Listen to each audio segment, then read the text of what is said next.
আপনি ওড়ার চেষ্টা করেন। প্রিয় ভাইয়েরা, এই যে মানুষটা দেখতেছেন যার একটা পা নেই, আপনার আমার পা কিন্তু ঠিকই আছে। এই মানুষটাকে আমি একটু আগে দেখছিলাম যে একটি ফ্যাক্টরির সামনে সে বসে ঠিকমতো উঠতে পারতেছে না, সে মানুষের কাছে হাত পাচ্ছে। কেউ দিচ্ছে মানবতার কারণে, আর কেউ আবার দিচ্ছে না।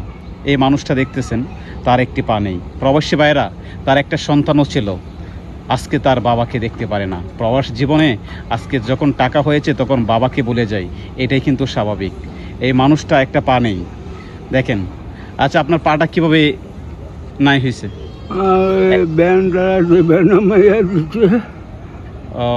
এই বাবা নামক যে লোকটা,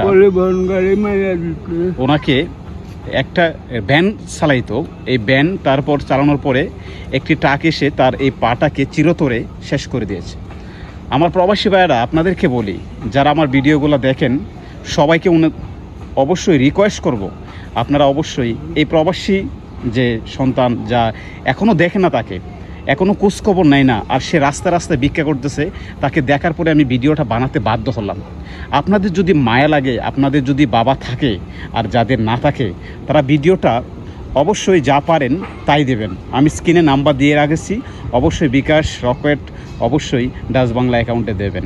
আর যদি তাও না দিতে পারেন, তাহলে ভিডিওটা শেয়ার করে দেবেন। এই ভিডিও থেকে যা ইনকাম হবে, এই আমার বাবা নামক এই লোকটা পাবে। আচ্ছা, আপনার যে পা নেই, আপনার কষ্ট হয় না? আমার করতে হয়। আপনি চলেন কিভাবে? এইভাবেই চলি। দেখেন, ওনার কিন্তু পাটা নেই।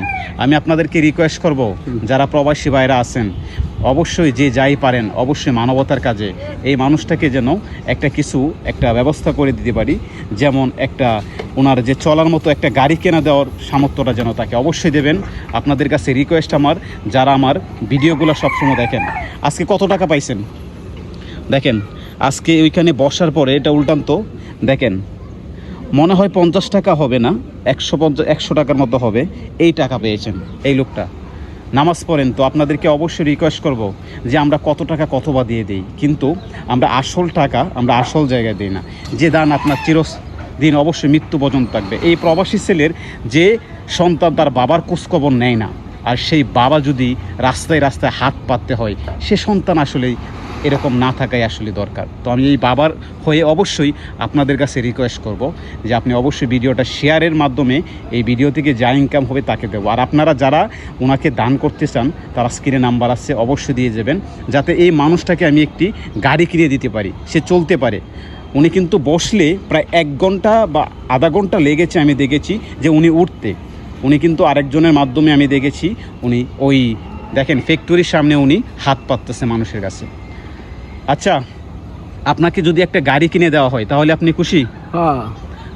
আপনি গাড়ি দিয়ে তারপর চলতে পারবেন না? চলতে পারবো। দর্শক, ওনার মুখ থেকে শুনলাম, আপনারাও শুনলেন, যে ওনাকে অবশ্যই কিছু করার জন্য আপনি একটা গাড়ির ব্যবস্থা করে দেন।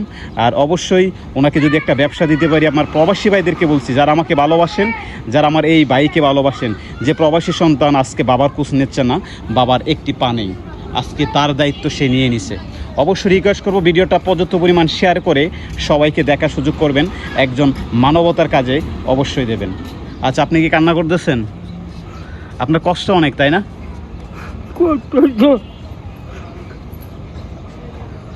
আমি জানি যে আসলে পা না থাকলে কতটা কষ্ট, আর সন্তান যখন না থাকে, থাকা না থাকা একই কথা যখন সন্তান না দেখে।